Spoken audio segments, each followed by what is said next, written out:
Welcome back to Cooking with Ash. On today's menu, I will be showcasing how to prepare this savory garlic chicken, ideal for the holiday season.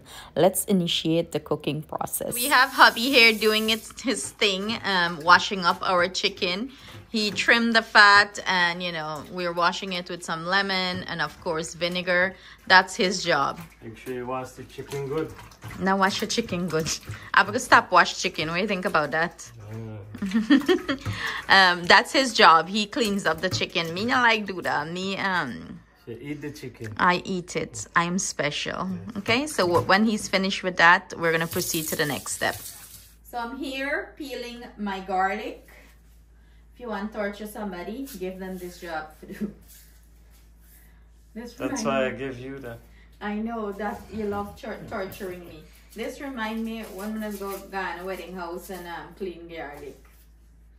Who come up with the idea for people to clean garlic? But the easiest way for me to get the skin out is use the mortar and pestle, and you just pong it, and look, all the skin just are run out. Just a few of them, the skin will leave on, and that's it. You just take it out easy. You ever eat garlic? Right? Yeah. Once. How it taste? Bitter. It's not bitter, it's spicy. Yeah. Garlic is spicy. Come try one. You try it. You come try. Garlic good for you. Come chew and raw garlic. Okay. So for this recipe, obviously, it's called garlic chicken. You need a lot of garlic to season it. So I have like 3 whole garlic. I'm crushing up here, but it looks like I need a little bit more. So I'm gonna grab I'll use maybe 4 heads of garlic for this recipe. So I'm gonna grab that and keep on peeling garlic until my finger fall out. So this is how you do payback. You have him do the thyme. That's right. Painstaking pulling out the thyme from the stem. I'd rather do the thyme. The garlic is easier to do, but you got jokes. So, we're just taking off the leaf from the thyme stem. Some part of the thyme is hard, so it's not gonna blend well, and you want this to blend up nice. And we send Justin to get the garlic. 50 hours later, he's bringing up the garlic from downstairs. Oh, he forgot the garlic. Yeah, he's going back to get it. I mean, I know what I'm picking this no study. Let me know if that's how it is in your household. Soon he's gonna forget his way home. Yeah. You'll call up and say, "Me de hey how I'm get home." I know he forgot the garlic because I sent him and I heard him talking downstairs and he didn't bring it up. Yeah, I hoard so much stuff that I get fridge downstairs and upstairs because I need a lot of space. Tell him how you forget the garlic. I thought you said garlic seasoning. But do I have garlic seasoning downstairs? Sometimes, yes. Oh, God. But you didn't bring any garlic seasoning. Yeah, because I didn't see any garlic seasoning. Me should put you know what? As punishment, you need to come peel the garlic. No. Yes? Having that thing to do. Very easy. Look, you see, you just pong it up and the skin peels off very easily. We're gonna use a blender.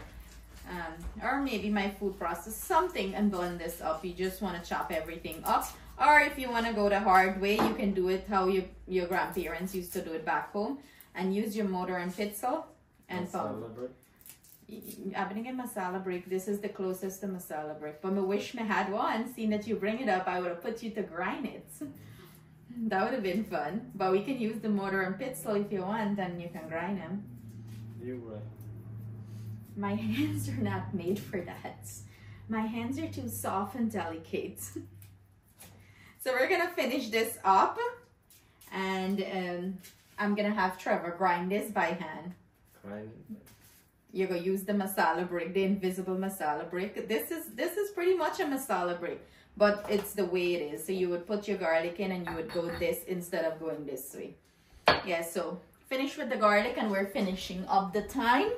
And we're just going to blend it with some wiri pepper. So it's us again. Instead of blending this, Mr. Jimmy said, do not dirty the blender or the food processor. I need an arm workout for me to Work out. pong it. So yeah, it's the same process. You just put it in here and you use your pencil and you would pong and grind. See? You're building the muscle. Bring your finger. You're gonna be the one taking this over. Throw some time in here. Love it, gam action here. Let me show you how a real Barbies gal knows do this thing. Barbies gal knows break hard. Is that true? I don't know. I gotta get the word pepper, but the smell that is coming out of this. Nice aroma. Oh my goodness. It take you back home like if you actually use the masala brick. My mom had a masala brick, but when we moved over here, my brother stayed back in Guyana. And you know boys, they don't pay heed to things like that. You need to put it in this piece. I wish I can bring one back from Guyana. Maybe I'll do that when I go Guyana. I'll bring back a masala brick. I'll put them for my head and fish them and bring them back. Hold it in your hand. I swear to God, when I go to Ghana, I'll get my JBL speaker on my shoulder and walk out and play the song Nowhere Like Home from not the chutney singer, the soca singer. I forget his name. I mean, I know the name too good. So I'm going to bring you in close so you can see what our process is looking like. This is what it's looking like. It's a pounding and grinding motion at the same time. This is how it's done old school way. Find you a man who good at grinding stuff like this. Quiet. I told you guys he will have to do it. I run up him out in this kitchen. I know I'm gonna catch him for do this, right? How is it? Building muscle? Let me see muscle. Flex. Good. Flex. Yeah. Flex it up, boy. This is hard labor. When does a woman do walk them as a housewife? This is what women do, hard labor. You're supposed to do this then. No, I can't work hard.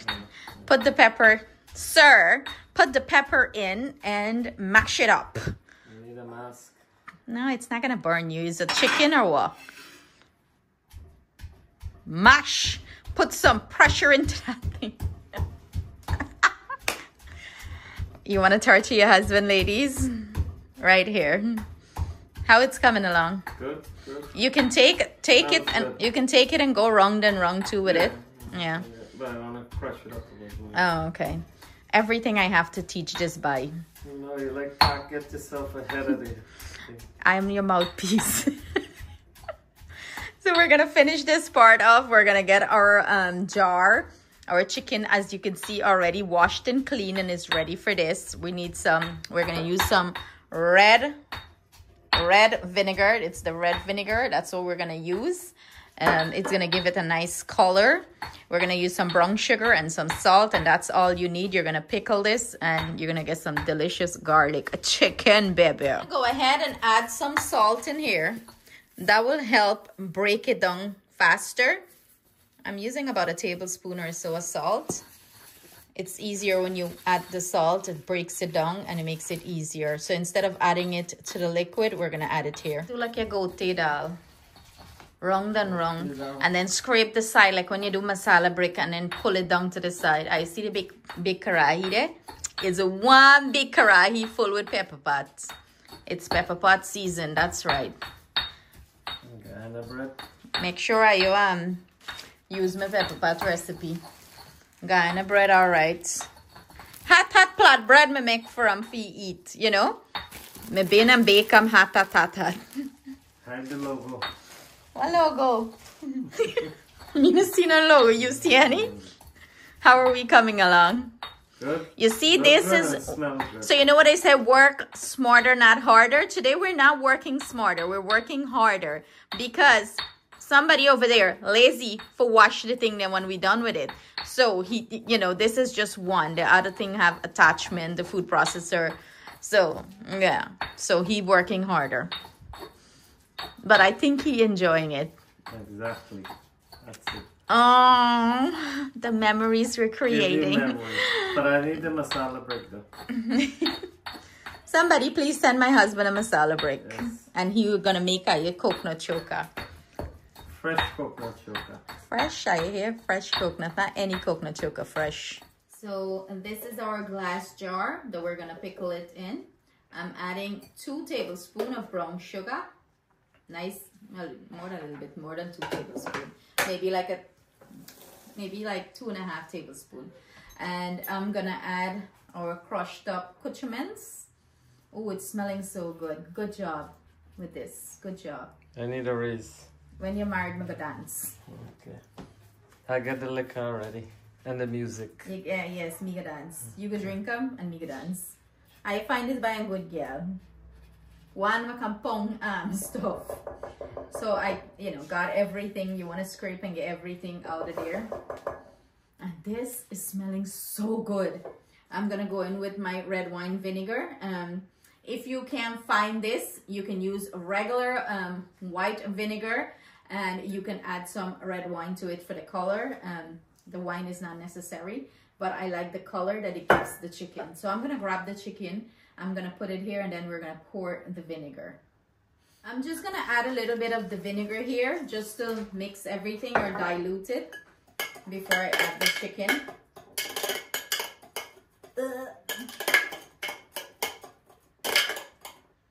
So I'm gonna go ahead and dump the chicken in.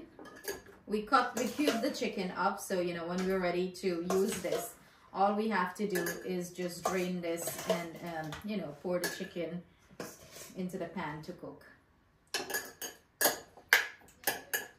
The chicken getting away. Chicken. Oh, one fall. Oh gosh. I gotta get it. I'm pouring the rest of the vinegar. Look at that beautiful color. It looks festive already. This dish we got from our Portuguese brothers and sisters. But they don't do garlic chicken. They usually do garlic pork. That is the way they do it. I did a recipe for garlic beef already. It's on the channel here. Maybe I'll attach the link to that in the description box below. But hey, if people can enjoy pork, they can enjoy beef, they can enjoy chicken. You can do whatever meat you prefer. You can do lamb, So, me I eat pork. So, me go do chicken and me go do beef. And you can do lamb too. So you want to stir this really well. Make sure all the seasoning is distributed nicely into the vinegar. And the color is starting to change already. It has like a nice color. Soak this well. We're going to leave this on our counter. I have a lid that is very tight. We're going to leave this. You can leave this up to 3 days. Some people go a whole week. I'm probably going to do this for a day or two, maybe 2 days. And the best meat to use if you're using chicken, I would say chicken thigh, because it's dark meat. The breast, it's going to get too stiff in my opinion when you cook it. This is going to be juicy and nice. What do you think this, sir? Sounds good already.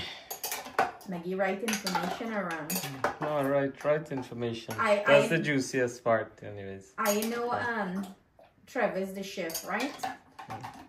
Pinky, so and Pinky and the Brain. I know the series Pinky and the Brain. Trevor, you should say you're not. And you don't open it, right? No, you don't open it. You just leave it to cure on the countertop. Some people pop it in the refrigerator, but believe me, this is not going to spoil. This is how they pickle meat back in the day. They cure meat and keep it for a long time. Just like if you're canning products, but you're not steaming it or cooking it. You're just pickling. See this vinegar? It's a preservative. Oh God, look a bottle, red bottle. I thought I had a little extra. Like, I put food color in there, huh? Okay, that's it. Just give me the lid. We're gonna cover shit up. See, it's a tight lid I'm using here. Secure her. And we're gonna come back to her in 2 days or so. And the longer you leave it, the stronger the flavor is going to be. The vinegar flavor, right? So I'm just gonna pop it away over there and leave it. So see you guys back in 2 days. Well, it's garlic chicken day today. I had it curing for 2 days, right where we left it. Someone asked to see Coco and Rio. That's Coco and Rio over there. That's the playroom, and that's their area and their spot. I can't remember who asked. Someone here on the channel asked to see them. I'll take you guys over so you can see them. I put them in the cage. They were out doing mischief makers. So I put them away because whenever I'm recording, if they're out, they would do mischief and they would create a whole ton of noise. Although I love them, I know some of you guys are saying, you know, they're a little loud, but they're my babies, guys. They're my babies and I love them. And there is nothing we can do with the noise, okay? So Coco and Rio, say hi. Yeah, they're busy eating. So what I'm gonna go ahead and do now, I'm gonna go ahead and grab our garlic chicken. As you can see, it's nice and preserved here. I'm gonna go ahead and drain this in a strainer, and you know, some of the garlic and stuff like that is going to remain on the meat. You're not gonna wash it, you're just gonna drain it, and then we're gonna proceed to cooking it. So this is Coco and Rio. As you can see, we put boxes and stuff. They come out and they chew up everything. They even chew the moldings and stuff like that. Yes, this is Coco and Rio, the two noisemaker, the two mischief makers. As you can see, they're busy chowing down. They're hungry. Are you guys hungry?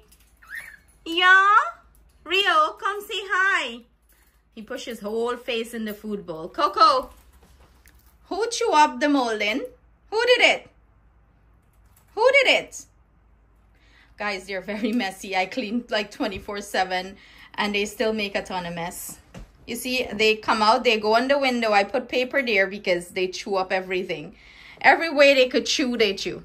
Like, Mr. Jingri said he's gonna put me and them out of this house. Anybody want to take them? Yeah, pack the bags, we go in. These are the two people that live rent-free in this house and own this joint more than me, right? Hi, Coco. This is Coco. She's the girl.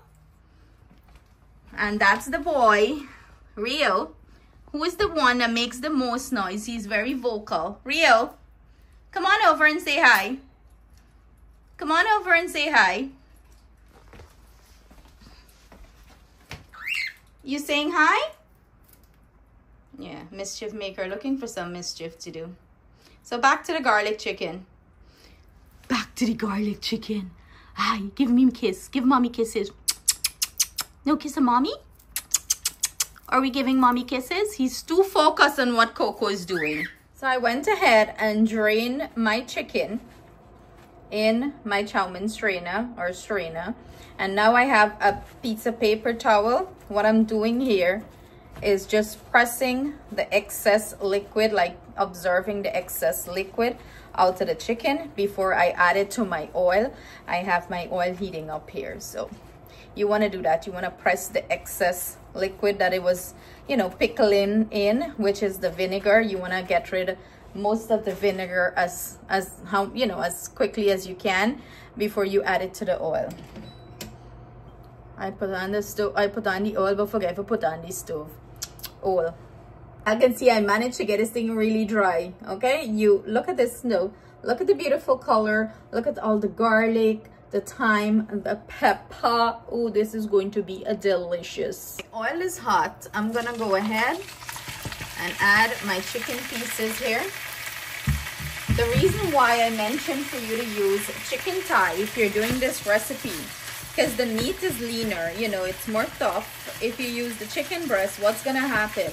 The chicken breast, by the time you finish pickling it and you cook it here, it's going to be dry and it's going to be overcooked. And ain't nobody like no dry meat, right? This is going to lock in the moisture, still be very juicy, and you're going to enjoy it better. So what we're gonna do here, we're gonna let this fry up and achieve a nice color. This is probably going to take a good 10 minutes or so, you know, depending on the temperature you're using. I'm using medium to low. I want this to get a nice char on it, and that, you know, and not overcook the meat, because remember, when you pickle meat, it tends to like cook in the vinegar. So we want this to achieve a nice color, and I'm not gonna turn up the pot too much. I'm gonna let it brown on one side, and then we're gonna flip these babies and finish it up as quickly as possible. I'm gonna go ahead and flip these over. As you can see, it's rendering its own juice. You want to burn that out really well, and then it's gonna cook down in the oil with all this nice garlic. You want to render out the vinegar. The vinegar, you want to get rid of it, and then it's going to achieve a nice char that we're looking for. But look at the color. The color is so beautiful because of the red wine vinegar.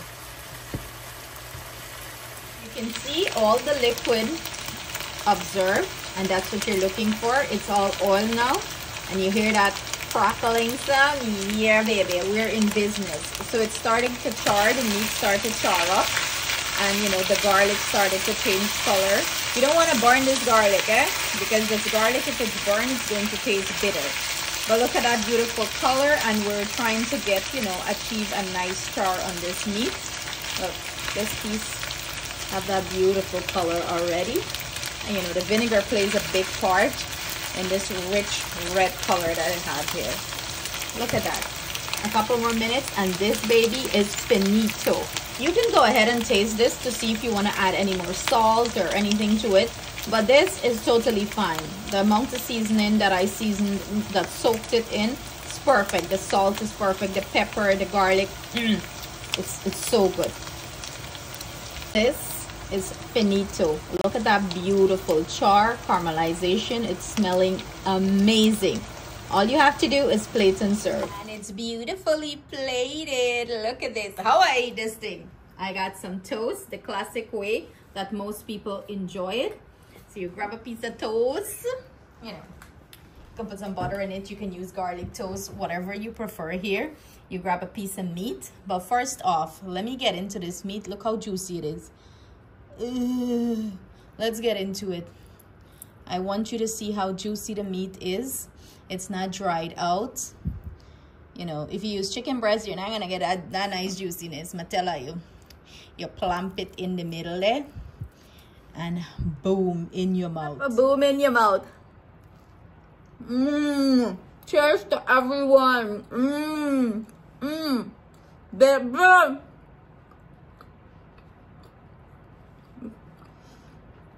Can't even talk. It's so good. Oh my goodness. I can't wait for you guys to try this. I cannot wait for you guys to try this. If you do try it, leave a comment below and let us know your thoughts on it. With that being said, I want to wish everyone a happy holiday, and I hope this makes it on your holiday table. Thank you guys so much for joining me, sending love, thanks, and gratitude to everyone. Stay blessed until I come again with another delicious recipe. I'm gonna go chow down on this. Take a bite. Take one.